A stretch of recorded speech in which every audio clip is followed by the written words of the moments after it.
Public relation മേഖലയിൽ തൊഴിൽ സാധ്യതകൾ ഏറെയാണ്. പക്ഷെ അവിടുത്തെ പ്രശ്നങ്ങൾ, അവിടെ എന്തൊക്കെ വെല്ലുവിളികളാണുള്ളത്, ഇതൊക്കെയാണ് ഇന്ന് സഖിയിൽ ചർച്ച ചെയ്യുന്നത്. ഈ രംഗത്ത് പ്രവർത്തിക്കുന്ന മായ ജാനകിയാണ് നമ്മുടെ അതിഥി. മായയുടെ ഒരു പോസ്റ്റിലിരിക്കുമ്പോൾ അതിനകത്ത് നമ്മുടെ ഒരു പേഴ്സണൽ റിലേഷൻഷിപ്പും ഭയങ്കരമാണ്. ശരിക്കും മായ ഒരു പ്രസ് കോൺഫറൻസിന് ഒരു പത്രക്കാര് വരണം എന്നുണ്ടെങ്കിൽ എനിക്കറിയാം പലപ്പോഴും കുട്ടി വിളിച്ചതല്ലേ, അല്ലെ ഇംപ്രസാരിയോടെ അല്ലേ പോയേക്കാം, അല്ല അതയ്യോ അത് ഇംപ്രസാരിയോക്കാരുടെ ഇട്ടേക്കാം എന്ന് വിചാരിക്കുന്ന അല്ലെ ആ ഒരു നാളെ ഇനി മായയുടെ ഫോൺ ഒരു ഈശ്വരാന്ന് വിചാരിക്കുന്ന അതൊരു ഫോളോ അപ്പിന് അതിൻ്റെതായ സ്ഥാനമില്ല. അത് ശരിക്കുമുണ്ട്. കാരണം നമ്മളിപ്പോ ഒരു പ്രസ് കോൺഫറൻസ് ചെയ്യുന്ന തലേ ദിവസം ചിലപ്പോൾ എല്ലാവർക്കും ഇൻവിറ്റേഷൻസ് അയക്കും. പിന്നെ അത് അവർക്ക് ഇൻവിറ്റേഷൻ കിട്ടിയെന്ന് ഉറപ്പുവരുത്തും. പിന്നെ അവരെ വിളിച്ചിട്ട് സമയം പറയുക, ചിലപ്പോൾ വണ്ടി എന്തെങ്കിലും അറേഞ്ച് ചെയ്യണമെങ്കിൽ അങ്ങനെ അറേഞ്ച് ചെയ്യുക. പിന്നെ ഈ പ്രസ് കോൺഫറൻസ് നടത്ത വെന്യൂലെ കാര്യങ്ങൾ നോക്കുക, പ്രസ് റിലീസ് റെഡിയാക്കുക. ആ പ്രസ് റിലീസ് തന്നെ ക്ലയന്റിന് ഇങ്ങനെ വർണ്ണാഭമായിട്ടുള്ള ഭാഷയിൽ എഴുതണം എന്നുള്ളതൊക്കെ തിരിച്ച് നമ്മളൊരു ന്യൂസിന്റെ ഭാഷയിലാക്കുക. അത് കുറെ വർണ്ണാഭം കൊണ്ട് മായ വരുന്നതായിരിക്കും നമ്മൾ സത്യം അത് തന്നെ. അപ്പൊ നമ്മളത് അവർക്ക് പറഞ്ഞു മലയാളത്തിൽ എഴുതണം. അത് ശരിക്കും ഒരു മാറ്ററാണ്. ഇപ്പൊ ഇംപ്രസാരിയിൽ തന്നെ അവർ നമ്മൾ കുറച്ചും കൂടി ഡെവലപ്പ് ചെയ്യുന്നതിന്റെ ഭാഗമായിട്ട് പല കുട്ടികളും പുതിയതായിട്ട് നോക്കുമ്പോഴേക്ക് ഈ ഭാഷ ഒരു പ്രശ്നമാകാറുണ്ട്. നന്നായിട്ട് ഇംഗ്ലീഷ് ചെയ്യുന്ന കുട്ടികൾ വരാറുണ്ട്, മലയാളം ചെയ്യുന്ന കുട്ടികൾ ചിലപ്പോൾ ഇംഗ്ലീഷ് പോലെ. ഇത് രണ്ട് ഭാഷയിലും ഒരു പ്രാധാന്യം അത്യാവശ്യമാണ്. ബിക്കോസ് പത്രങ്ങൾ രണ്ട് ഭാഷയിലുള്ള രണ്ട് ഭാഷയിലും തന്നെ. പിന്നെ ഓരോന്നിന്റെയും വാർത്ത പ്രസന്റ് ചെയ്യുന്നതിന്റെ ഭാഷയ്ക്കും അതിന്റേതായ പ്രാധാന്യം വ്യത്യാസങ്ങൾ. ബാങ്കിന്റെ വാർത്ത കൊടുക്കുന്ന അതേ ഭാഷയിലായിരിക്കുമല്ല മിസ് കേരളയുടെ ഇവന്റിന്റെ വാർത്ത കൊടുക്കേണ്ടതായിരിക്കും. അപ്പൊ അത് പ്രിപ്പയർ ചെയ്യുന്നതിന് മിസ് കേരളയുടെ കാര്യത്തിൽ നമ്മൾ കുറച്ചും കൂടി ഒരു പ്രസ് റിലീസ് കൊടുക്കുക, അതിനേക്കാളുപരി നമ്മൾ നേരിട്ട് തന്നെ കേരളയിലേക്ക് നമുക്ക് പിന്നീട് വരാം. അതാണല്ലോ മായയുടെ ഒരു മെയിൻ ആയിട്ടുള്ള ഒരു ശരിക്കും. പിന്നെ കോർപ്പറേറ്റ് ഇപ്പൊ ചെയ്യുന്നത് കൂടുതലും കോർപ്പറേറ്റ് കമ്പനികൾക്ക് വേണ്ടിയിട്ടാണ്. അത് ശരിക്കും ഒരു വലിയ ഏരിയ തന്നെയാണ്. നമുക്ക് ശരിക്കും ഒരു വലിയ ഇൻഡസ്ട്രി ആയി മാറാണ്ട് സാധ്യതയുണ്ട്.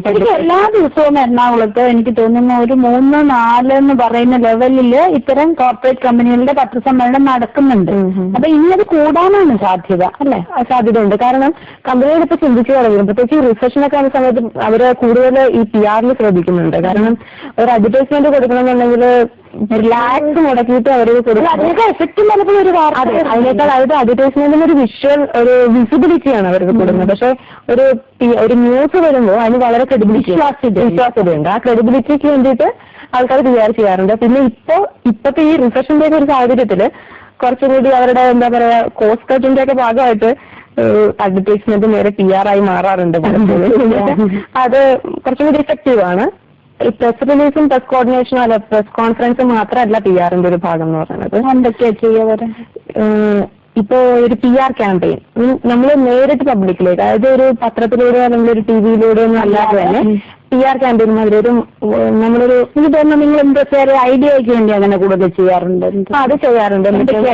ഹോർഡിങ്സ് ഒക്കെ ഒരു PR ക്യാമ്പയിന്റെ ഭാഗമാണ്. പിന്നെ അതുപോലെ നേരിട്ട് ഡയറക്റ്റ് ആൾക്കാരുമായിട്ട് എന്തെങ്കിലും റോഡ് ഷോയിലൂടെ അങ്ങനെ എന്തെങ്കിലുമൊക്കെ അതൊക്കെ ശരിക്കും പറഞ്ഞ ഒരു PR-ന്റെ തന്നെ ഭാഗമാണ്. ഈവന്റ് മാനേജ്മെന്റ് എന്ന് പറയുന്നത് ശരിക്കും ആ PR-ന്റെ ഒരു വലിയ സ്പെക്ട്രത്തിന്റെ അടിയിൽ വരുന്ന ഒരു സാധനമാണ് ഈവന്റ് മാനേജ്മെന്റ്. പക്ഷെ ഇപ്പൊ ഞങ്ങളുടെ കാര്യത്തിൽ ഈവന്റ് മാനേജ്മെന്റ് നമ്മുടെ ഒരു സെക്ടറാണ് പബ്ലിക് റിലേഷൻ. അതിൽ തന്നെ പിന്നെ മിസ് കേരള വരുമ്പോ അതൊരു ഭയങ്കര ടെൻഷനുള്ള കാര്യമുണ്ട്. കാരണം ഒരു 2 മാസത്തെ വർക്കായിരുന്നു മിസ് കേരള. ജൂൺ 9-ാം തീയതി അനൗൺസ് ചെയ്തത് മുതൽ ജൂലൈയിൽ വർക്ക് ചെയ്തവരെ ഒരു 2 months കണ്ടിന്യൂസ് എഫേർട്ട് ഉണ്ടായിരുന്നു. പിന്നെ നമ്മൾ എല്ലാ ദിവസവും ഇപ്പൊ ഓരോരോ പത്രക്കാരെ ഡിഫറെന്റ് ആയിട്ട് അവർ വന്നിട്ട് കുട്ടികളെ ഇന്റർവ്യൂ ചെയ്യലും അതും അങ്ങനെ. പിന്നെ ഇവരുടെ ഗ്രൂമിംഗ് സെഷൻ. അപ്പൊ പലപ്പോഴും ഈ കുട്ടികളുടെ ഈ ഭാഷയൊക്കെ നമ്മൾ തന്നെ ശരിയാക്കി കൊടുക്കേണ്ടി വരും. ഈ മലയാളമൊക്കെ അറിയാത്ത കുട്ടികൾ അറിയുന്നവരാണ്, പക്ഷെ അവരുടെ പലപ്പോഴും അവർ വന്ന് ചോദിക്കാറുണ്ട്. അങ്ങനെയുള്ള നമ്മൾ ചെയ്ത് കൊടുക്കേണ്ടി വരും. ഗ്രൂമിംഗ് സെഷനിൽ എന്തൊക്കെയാ ശ്രദ്ധിക്കുക? എന്തിനൊക്കെയാണ് ഗ്രൂമിംഗിന്റെ സെഷൻസ് വെക്കുക? ഇപ്പൊ ഭാഷ, കമ്മ്യൂണിക്കേഷൻ, പിന്നെ എന്തിനൊക്കെയാണ് ഗ്രൂമിംഗ് വെക്കുക? അവരുടെ എന്താ പറയാ അവരെ എങ്ങനെ ഒരു സ്റ്റേജിൽ പ്രസന്റ് ചെയ്യുക എന്നുള്ളത് കംപ്ലീറ്റ്, അതായത് ബോഡി ലാംഗ്വേജ് മുതൽ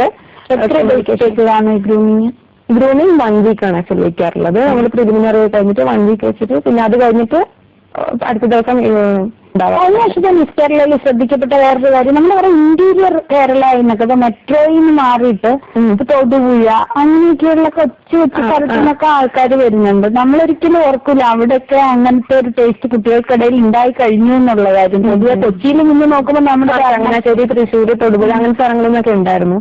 കണ്ണൂരിലായിരുന്നു മിസ് കേരള ശ്രീ പ്രാവശ്യം. സഖിയിലിനി ഒരിടവേള.